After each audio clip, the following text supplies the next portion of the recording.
Magandang araw mga kaibigan. Samahan niyo po akong muli para sa isang kwento ng pag-ibig na tiyak nakapupulutan ng aral at magpapaantig sa inyong mga puso. Pero kung bago ka pa lamang, ay pakilike po ng ating video. Pakiclick ng subscribe button, gayon din ang bell icon para lagi kang updated sa mga susunod ko pang upload.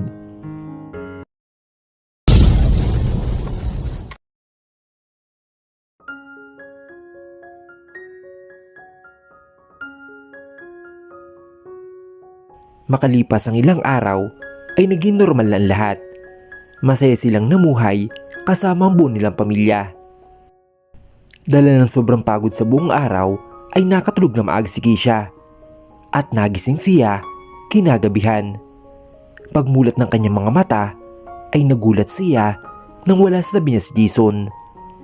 Hinanap niya ito, ngunit wala siya sa kwarto. Dali-dali niyang tinungo ang kwarto ng kambal. Ngunit wala din ang mga ito. Jason? Mga anak? Nasaan kayo? Nanginginig ang dibdib ko habang pababa ako ng hagdan para hanapin sila. Mga anak? Napahinto ko sa pagsalita nang bumungad sa akin si Jason. Nakaluhod siya at may hawak na singsing na nakalagay pa sa isang pulang kahon. Hubby? Ano to? Hindi ba ako kapaniwalang nakatingin si Keisha kay Jason na nakaluhod ngayon at nakangiti sa kanya? Hi wife! Surprise! Napakurap si Keisha dahil sa sinabi ni Jason sa kanya. Sobrang bilis pa rin ang tibok ng puso niya na mas nadagdagan pa dahil sa nasaksihan niya. Anong? Napangiti si Jason dahil sa reaksyon ni Keisha. Look around you wife! Napasingap si Keisha nang kasabay ng pagsabi ni Jason niyon ay bumukas ang ilaw sa paligid. Lahat ng puno ay mayroong Christmas lights na nakakabit dito. At hindi siya makapaniwala na makita ang ganda ng paligid. Dahil kanina lang nung dumaan siya ay sobrang dilim dito. Napatingin siya sa likod ni Jason at nakita niya ang pamilya nito na malaki ang ngiti sa kanya. Parang huminto ang pagdibok ng puso niya dahil sa kanyang nasaksihan. Muli siyang napatingin kay Jason dahil sa sinasabi nito, sakto na tumunog ang isang tugtog na narinig niya noon pa. Yun ang kantang isinawid sa kanya ni Jason noong nasa mall sila. Nagsimula ng tumulo ang luha ni Keisha na nakatingin kay Jason na nakangiti pa rin sa kanya. At nakita niya rin na may tumulong luha sa mga mata ng binata. I know, I made you worried, pero sinadya ko yun para memorable ang gabing to. Sa mga nagdaan buwan na kasama kita, ay hindi ako nagsisisi. Dahil dumating ka sa buhay ko, Keisha. Sunod-sunod ang luha ni Keisha dahil sa mga sinasabi ni Jason. Halo-halo nararamdaman niya. Kanina ay takot na takot siya, habang ngayon naman ay sobrang saya niya. Nag-uumapo na saya. Ilang taon kitang hinanap at na makita kita ay puro gulo ang naihatid ko sa'yo. Pero nangako ako na hindi kita papabayaan at nangako din ako na pagkatapos ng gulong ito ay tsaka ko to gagawin. Dugtong pa na sabi ni Jason na pinapakinggan lamang niya. I want you to feel special wife dahil importante ka sa akin. Hindi na ako magpapaligoy-ligoy pa. Can you make me the happiest man alive? Will you marry me, Keisha de la Torre? Mas lalong napayak si Keisha dahil sa sinabi ni Jason. Hindi siya agad nakasagot sa tanong ng lalaki dahil sa sobrang pag-iyak. Hindi niya inakala na aabot sila sa ganitong sitwasyon. Ganong marami nang nangyaring pagsubok sa buhay nila.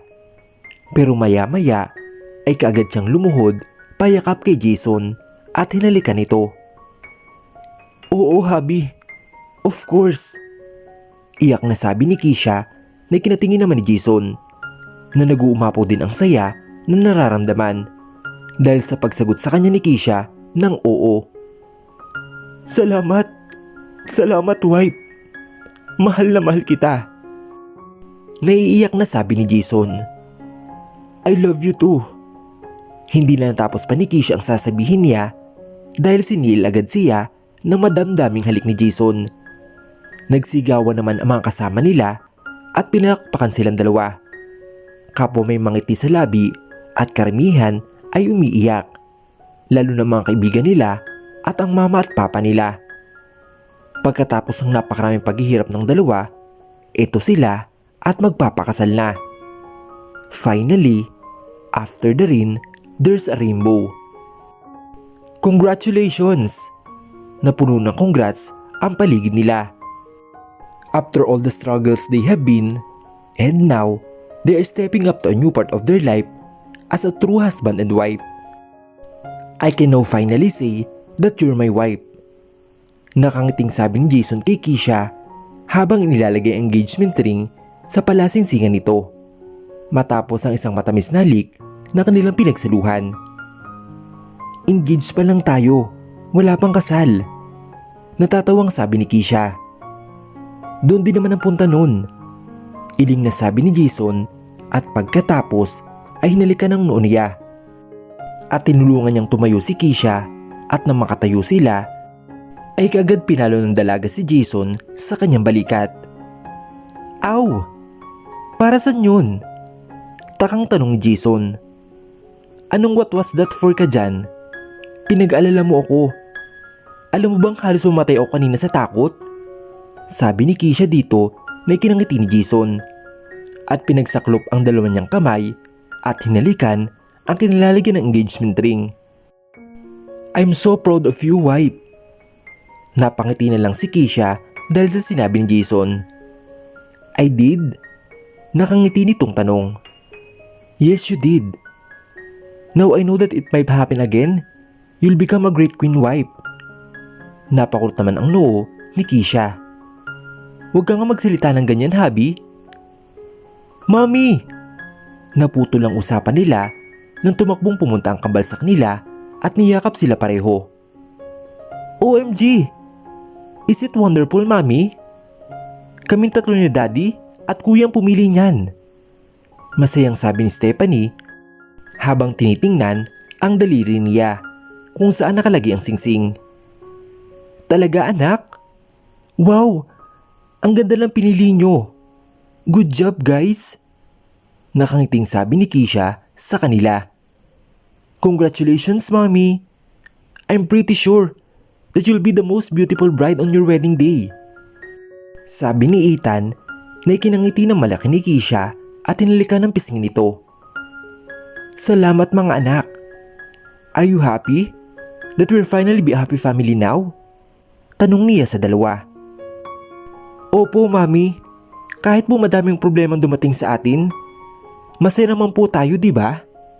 Nakangiting sabi ni Stephanie. Yes, you're right, Stephanie. Sagot ni Keisha. Congratulations sa inyong dalawa. Napalingon sila sa likod ng kambal at dumating na ang pamilya nila. Una ay niyakap si Keisha ni Jelay. I'm so happy for you, Keisha.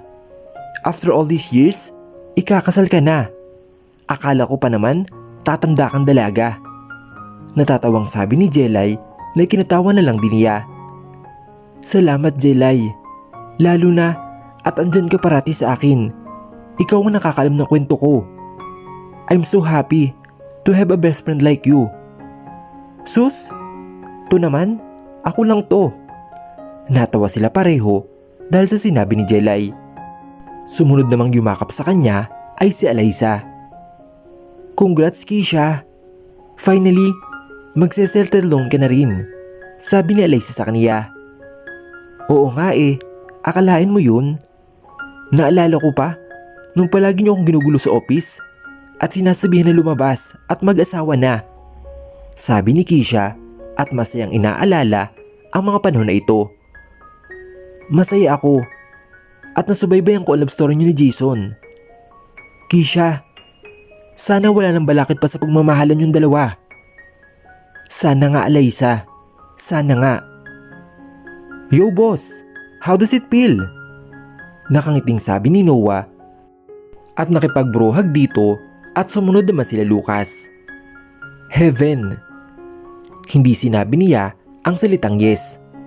Muntik na akong mawala sa sarili. Akala ko ay hindi siya mag-yes. Napatawa naman sila dahil sa sinabi ni Jason. Alam mo boss, buti nga sumugot ang yes si Keisha. At hindi basta lang tumakbo. Iba naman kasi ang trip mo eh. Congrats Keisha. Masaya kami para sa inyo ni Jason. Masayang sabi ng ina ni Jason at niyakap ito. Ganun din ang ginawa ng asawa nito. Pati na rin ang kapatid na babae ng papa ni Jason na si Tanya. Ang doktor ang gumumot kay Keisha. Thank you po mama. Nakangiting sabi ni Keisha. Naku Keisha, pagtyagan mo lang si Jason ha. Alam mo naman yun. Tawang sabi ng tita Tanya ni Jason. Tita naman, kung ano na namang sinasabi mo sa fiancé ko. Napalingon sila kay Jason at kaagad itong hinawakan ang kamay ni Keisha at hinilikang muli ang daliri niya. Nagsasabi naman ako ng totoo. Napailing na lang sila dahil sa sinabi pa ng tita niya. Akalain mo yun Keisha?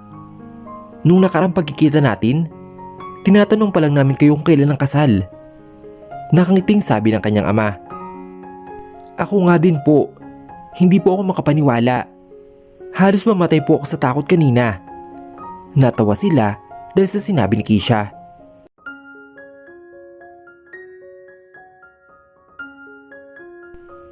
Hey wife, let's go. Napatingin si Keisha sa pinto ng kwarto nilang dalawa. At inluwa niyon ang isang lalaking napakagwapo sa suot nito na black tuxedo. Lumapit ito sa kanya at hinalikan ang labi niya. You're so beautiful wife. Napangiti siya dahil sa sinabi nito. Ikaw din habi. Bagay na bagay sa yung suot mo. Sabi nito at inayos ang ribbon niyon. Hindi pa rin nagbabago. Ganito pa rin ang nararamdaman ko nung una kitang makita na suot ang red dress na yan. Mas napangiti si Keisha dahil sa sinabi ni Jason. Nakatingin sa mga mata niya. Suot-suot ni Keisha ang red dress na suot niya. 4 na taon na ang nakakaraan kung saan nangyari ang isang gabi na nagpabago sa buhay nila. Na makita kita ay hindi na malis ang tingin ko sa iyo at kinakabahan din ako. Sabi pa ni Jason at hinawakan niya ang kamay ni Keisha at tinapati yun sa dibdib niya. It's all happening now. Again. I think I'm falling for my wife again. Hindi na maiwasan na kiligin ni Keisha dahil sa mga sinasabi ni Jason. At totoo, na mabilis nga ang tibok ng puso nito ngayon dahil nararamdaman niya iyon. Habi naman, pinapakilig mo naman ako eh. Tawang sabi niya dito. Basta ikaw wife, besides, it's true. Hindi ako magsasawang paulit-ulit na may love sa'yo. Sabi ni Jason habang nilalikan nito ang kamay ni Keisha kung saan nakalagay ang engagement ring nila. Ready for later? I'm sure matutuwa silang lahat mamaya. Nakangiting sabi ni Jason. Yes sabi. Lalo na at ipapakilala natin sa kanila ang kambal. Ngayong araw ang anniversary ng kumpanya nila Jason. 2 linggo na ang nakakaraan magmula na ma-engage ang dalawa at sa nagdaang linggo na iyon ay nagplano sila para sa anniversary ni Jason at para na rin sa pag-announce na ikakasal na silang dalawa. Isasabay rin doon ang pagpapakilala nila sa publiko ng mga anak nila. Mommy, Daddy, tara na po. Napatingin silang dalawa sa may pinto at pumasok doon ang kambal. Pare-pareho sila ng suot. Si Keisha at Stephanie ay pareho naka-red dress, habang si Ethan at Jason ay parehong nakasuot ng isang tuxedo. Wow! Ang pugit ang ganda naman ng mga anak namin. Nakangiting sabi ni Keisha at hinalikan ng pisngi ng mga ito. Siyempre naman mami, mana sa inyong dalawa ni Daddy. Nakangiting sabi ni Stephanie na ikinatawa naman nila. So, ready na ba kayo mga anak?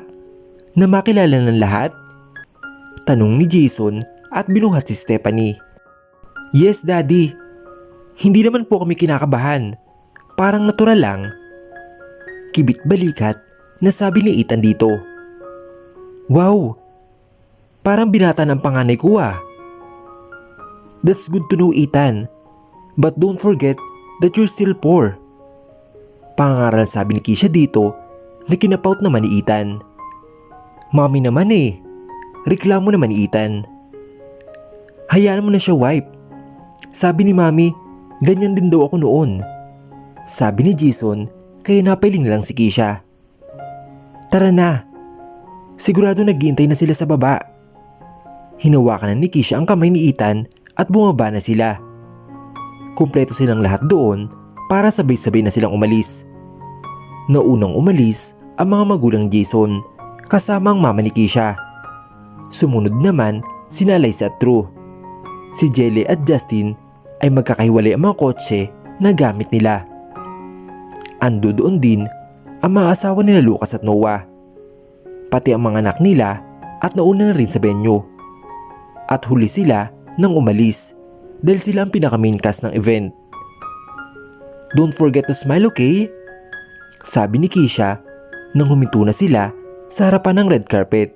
Papasok sa loob at ang dami na ng reporters ang nasa labas at naghihintay sa pagdating nila.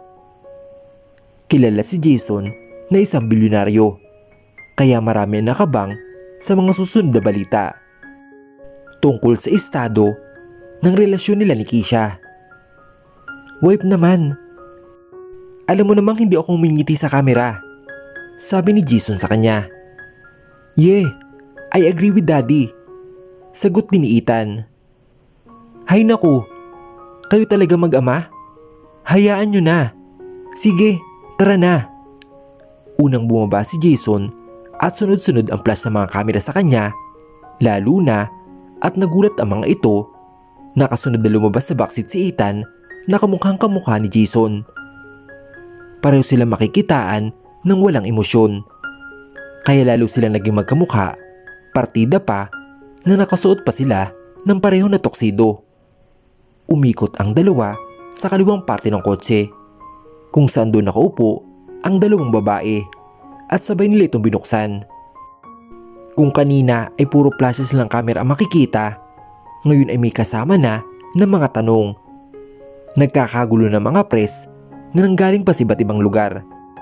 Mabuti na lang at mayroong mga nakaharang na bantay sa mga ito upang di sila pagkaguluhan. Si Jason ang nagbukas ng pinto ni Keisha habang si Ethan naman ay kay Stephanie. Kapwa nakangiti ang mag-ina na lumabas. Grabe kayong dalawa, kailangan sabay talaga? At pareho pang naka-poker face? Natatawang sabi ni Keisha sa mga ito na kinangiti na lang ni Jason at hinalikan ito sandali. Hinawakan na ni Keisha ang kamay ni Ethan at si Stephanie naman ay kay Jason habang ang kanang braso niya ay nakakawit sa braso ni Jason. Nakasunod ang mga kamera sa kanila at alam ng mga ito na nakalive din sila ngayon. Let us all welcome sa Panta Family. Yan ang sumalubong sa kanila pagpasok pa lang nila sa loob at nagsitayo naman ang mga bisita at pinapalakpakan sila. Nakita pa nila ang pamilya nila na nakangiti sa kanila at sa taas ng stage sila dumiretso. Pagkaupo nila ay nagsimula ng event. Ladies and gentlemen, today is the celebration of the 23rd anniversary of the Fanta Company. And aside from that, there is a special announcement that they will make. Let's give a round of applause for Mr. Jason sa Fanta. Pagkasabi niyo ng MC ay nagsipalakpakan ng mga empleyado ni Jason na imbitado at ang ibang mga press at sikat na kilala sa larangan ng business. Ilang sandali pa ay kinuha na ni Jason ang mic na nasa table lang nila, habang ang kambal naman ay napapagitna nilang dalawa. I know all of you are asking about these two cute little angels of ours, and tonight we are going to answer it one by one. Paunang sabing Jason sa mga ito at tahimik na nakikinig lamang sila. 4 years ago, I met a girl in a club. I was there because of my friend. And I call it one of the best day of my life because I met her. Sabi pa ni Jason at tumingin kay Keisha na nakangiti lang sa kanya. That night ay may nangyari sa aming dalawa. At masasabi ko na hindi iyon isang simpleng one night stand. We didn't just had sex, but we made love. Makikitaan mo sa mga mata ni Jason ang sobrang saya habang nagkukwento. At proud na proud ito sa mga bagay na iyon kung paano sila nagkakilala ni Keisha. But sadly, just like the typical kind of a lifetime story, ay umalis siya. I woke up and then she's nowhere to be found. Nagtagal ang paghanap ko ng halos 4 na taon. 4 na taon. 4 na taon na nabaliw ako sa isang babae na wala akong kasiguruduhan kung pareho ba kami ng nararamdaman. Natatawang sabi ni Jason sa kanila. Hindi man makapaniwala ang mga nakikinig, lalo na ang mga employee ni na Jason at Keisha, dahil ando doon din ang mga ito at hindi nila alam na ganoon pala nakita ang dalawa. And then one day ay nakita ko siya. I found her because of that gunshot wedding, which I am thankful to. And that day, sinabi ko sa sarili ko na hindi ko nahahayaan na mawala pa ulit siya sa akin. Little did I know na ang gabing nangyari sa aming dalawa ay nagbugang pala. Isipin nyo, 4 na taon ko siyang hinanap at malaman ko na lang na nagkaroon pala kami ng anak. Well, hindi naman ako nagalit. Besides, mas naging masaya pa ako kasi this time, hindi na talaga siya makakawala pa sa akin. Nakangiting huling sabi ni Jason habang nakatingin kay Keisha na naiiyak na dahil sa kwento nilang dalawa. And yes, the girl that I'm talking about and the girl that I got pregnant and the girl that I'm head over heels is Keisha De La Torre, my fiancé. Pagkasabi ni Jason noon ay tumayo siya at lumapit kay Keisha. Unti-unting pumatak ang mga luha niya sa kanyang mga mata. Habang papalapit si Jason sa kanya ay parang silang dalawa lamang ang ando doon. Punong-puno ng pagmamahal ang mata ni Jason. At nang makalapit ito sa kanya ay kaagad siyang hinalikan sa labi. Lahat ay nagulat dahil sa anunsyo nito bilang fiancé si Keisha. Pero kahit ganun ay masigabong palakpakan ang pumalibot sa buong lugar. Matapos ang halik na iyon ay nagkatinginan pa sila at nginitian ang isa't isa. At pagkatapos ay muling humarap si Jason sa mga bisita. Meet our twins, Ethan and Stephanie De La Torre, that is soon to be as a Fanta. Muling nagpalakpakan ang mga ito at tumayo na.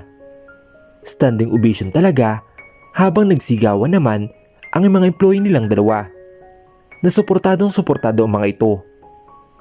Niyakap naman nilang dalawa ang kanilang mga anak at todo pa rin ang flashes ng kamera sa kanila. Thank you, hubby. Nakangiting sabi ni Keisha sa kanya. Salamat at pinakilala mo na kami sa kanila. Dugtong pa nito. Wife, you know how much I love you all. Sabi ni Jason sa kanila kaya napangiti ang kambal. But seriously daddy, ang cheesy mo. Natawa naman sila dahil sa sinabi ni Ethan. Kuya, you're so KJ. Ang sweet nga ni daddy kay mami eh. Sana pag lumaki din ako, makahanap ako ng tulad ni daddy. Impit na tali ni Stephanie na ikiniling na lang ni Ethan. Remember Stephanie, we're just 4 years old. Bagot na sabi ni Ethan. Ang KJ mo talaga kuya. Joke lang naman yun. Natawa na lang sila dahil sa usapan ng kambal. Hinawakan muli ni Jason ang kamay ni Keisha at hinilikan ang kamay niya kung saan nandoon ang singsing. Ang hilig mo talagang halikan niya no? Natatawang tanong ni Keisha. Yup, pag nakikita ko to, palagi kong naalala na malapit na tuluyan ka na maging akin. Be ready, wife. Sisiguraduhin ko na hindi ka nadadatnan ng siyam na buwan. Namula naman si Keisha dahil sa sinabi ni Jason. Pero si Jason ay muling humarap sa nakakarami. Again, everyone, meet my family. My fiancé, Keisha De La Torre. And our twins, Ethan and Stephanie. Bumaba na sa stage sila Keisha at in-entertain ang mga bisita. Kasama din nila ang kambal sa kanilang paglibot doon. Wala silang ginawa kundi ang ngumiti at magpasalamat sa lahat ng pagbati. Kamukha nyo talaga ni Miss Keisha mga anak nyo. Nakangiting sabi ng isang bisita doon, kaya ngumiti na lang si Jason dahil totoo ang sinabi nito. Let's go to mommy and your kuya. Sabay hawak ni Jason sa kamay ni Stephanie. Wife? Tawag ni Jason dito kaya napalingon si Keisha. Oh, hi hubby. Nakangiti nitong sabi. Stephanie are already tired. Let's go to our table. Sabi ni Jason dito na ikinatungo naman ni Keisha at humarap sa mga employee niya. May iwan na namin kayo ah. Pagod na kasi si Stephanie eh. Sure Miss Keisha, congratulations po ulit. Sabi namang ito sa kanila. Thank you sa inyong lahat. Enjoy the night. Huling sabi pa ni Jason at umalis na nga mga ito doon. Gusto niyo na bang umuwi mga anak? Tanong ni Keisha sa mga ito habang naglalakad. No mommy. Masakit lang po ang paa ko kaya gusto kong maupo. Sabi ni Stephanie at tumarap naman siya kay Ethan. Tandaan na ito naman ang susunod na magsalita. I'm okay mommy. Don't mind me. Plain na sabi ni Ethan. Hindi niya tuloy alam kung naboboard na ba ito o ano dahil wala naman itong ekspresyon sa mukha tulad ng ama niya. Nang marating sila sa table nilang pamilya ay napuno na ng saya ang gabi nila. Ang kaninang walang ekspresyon ni Ethan at Jason ay nagkaroon ng muli ng ngiti sa kanilang mukha. Hinati sa dalawang mesa ang kanilang kinilalagyan dahil hindi sila kakasya sa isa. Matapos ang party ay hindi pa rin sila umuwi dahil meron pa silang interview sa mga reporters at inabot na sila ng 10 PM doon. Pagpasok nila sa kotse ay tulog na agad ang kambal dahil sa sobrang pagod. Are you tired? Tanong ni Jason dito na makaupo sila sa harapan. Oo, ang dami kasing tao. Nakakangawid ding ngumiti sa kanila. Natawa naman si Jason sa sinagot ni Keisha sa kanya at hinalikan ito sa labi. Ang dapat na sandaling halik lamang ay tumagal ng ilang minuto at nang kapwa maubusan ng hininga ay humiwalay din at ngumiti sa isa't isa. Sobrang sayo ko wife, sabi ni Jason dito at nakikita ni Keisha ang pagkinang ng mga mata nito.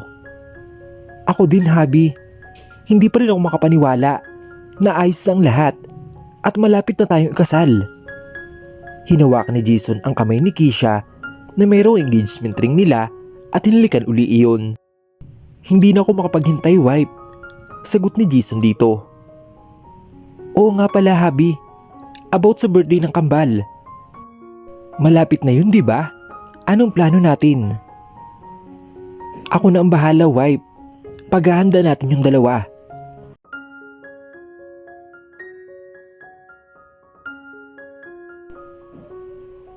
Araw ng kambal ngayon at ang lahat ay excited na para sa birthday na gaganapin sa Batangas. Wala ni isa sa kanila ang nagsabi tungkol sa plano nila dahil ang gusto nila ay isang malaking sorpresa ang gagawin nila para sa kambal. Happy birthday mga anak! Yan ang bunga nila Jason at Keisha sa kambal nang pumasok sila sa kwarto. Hinalikan nila parehong pisngi ng mga ito. Salamat mommy and daddy! Masayang sabi ni Stephanie at niyakap sila. Ang aga niyo pong bumati ah. Nakangiting sabi ni Ethan. Of course, kailang maaga tayo anak. Dahil may sorpresa kami sa inyo at aalis na tayo. Nanlaki ang mga mata nila dahil sa sinabi niya. Talaga po? I'm so excited na. Magbibihis na po ako. Masayang sabi ni Stephanie at agad na umalis sa higaan at pumasok sa banyo na kinangiti na lang nila. Thank you po. Napatingin sila kay Ethan nang magsalita ito. Thank you for what, son? Tanong ni Jason dito. Thank you po sa inyong dalawa dahil kumpleto na tayo ngayong birthday namin ni Stephanie. Sana po maraming pupunta na magkakasama tayo magse-celebrate ha. Nakangiting sabi ni Ethan. Siyempre naman anak, simula ngayon ay palagi na tayo magkakasama. Sabi ni Keisha sa kanya. Tama ang mami mo Ethan. Hindi na tayo magkakahiwalay pa. Alas 5 pa lang ng umaga ay nakalis na sila sa bahay nila Keisha at naunang iba sa kanila dahil sila dapat ang mahuli para maayos sila ang surprise sa kambal. Habang nasa biyahe sila ay nilagyan nila ng piring ang magkapatid para hindi makahalata kung saan ang patutunguhan nila. Mommy? Daddy? Kailangan ba talaga nitong piring? I can't see anything. Reklamo sabi ni Stephanie. Kaya nga may piring para wala makikita. Sabi ni Ethan dito na kinairap ni Stephanie kahit pa nakapiring ito. Kuya, nakakatawa ka. Napatawa na lang sina Keisha at Jason dahil sa pag-usap ng kambal sa likod. Mga anak, kailangan talaga yan. Kasi nga 'di ba, surprise. Basta malalaman niyo din mamaya. Sabi ni Jason sa kanila habang nagdadrive ito. Matulog na lang kayo. Malayo pa naman tayo. Sabi ni Keisha sa mga ito kaya wala silang nagawa kundi ang matulog na lamang. Wake up babies! Gising ni Keisha sa dalawa nang nandoon na sila. Are we here mommy? Tanong ni Ethan sa kaniya. Oo anak, tara na. Aalalayan namin kayo pababa. Inalalayan nilang dalawang kambal at naglakad papunta sa bahay ni Keisha habang si Ethan naman ay tahimik lamang nakikiramdam sa paligid gayon din ang kambal niya. Nasa tabing dagat tayo? Biglang sabi ni Ethan sa kanila na kinangiti ni Jason at Keisha. Pero di sila nagsalita hanggang sa makarating na sila sa pintuan. Okay, 1, 2, 3! Sabi nila ng sabay at tinanggal ang piring ng dalawa. Surprise! Happy birthday Ethan and Stephanie! Malakas na sabi nila habang nasa loob ng bahay at may kanya-kanyang hawak na regalo para sa mga ito. OMG! Andito tayo sa bahay namin. Thank you mommy and daddy! Masayang sabi ni Stephanie at agad pumasok sa loob dahil sa sobrang tuwa. Lalo na at nandoon din ang mga anak ni Lucas at Noah. Habang si Ethan naman ay humarap sa kanilang dalawa at sabay silang niyakap. Thank you mommy and daddy. I really love this place.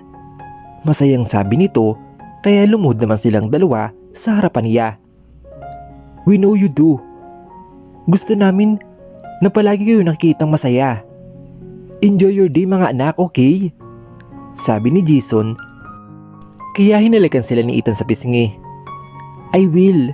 Thank you po. Best birthday gift ever. Nakangiti nilang tinanaw ang papalayong si Ethan. Papasok sa loob at kinausap ng mga tao doon. Sobrang saya nila. Sabi ni Jason na nakangiting nakatingin sa kambal. And it is because of you, hubby. Ikaw ang nakaisip ng planong dito tayo magdiwang ng birthday nila. Nakangiting sabi ni Keisha sa kanya na ikinalungon sa kanya ni Jason. Sigurado akong memorable ang unang birthday nila. Nakasama ka, hubby. Dugtong pa na sabi ni Keisha at nakita niya ang pagtulo ng luha ni Jason kaya pinunasan niya ito. Sobrang saya ko, wife. Ilang taon akong wala sa tabi nila. Sa tabi nyo. At ito ako. Hindi nalalayo pa. Malapit na tayo maging isang tunay na pamilya. Hindi na ako makapaghintay. Niyakap siya ni Jason kaya gumanti naman siya at hinalikan ng binata ang noo niya. I can't wait to see you walking in the aisle. Sa pagkakataong iyon, tanging pagmamahal lang ang nararamdaman nilang dalawa. Hindi na sila makapaghintay nang dumating ang araw ng kasal nilang dalawa.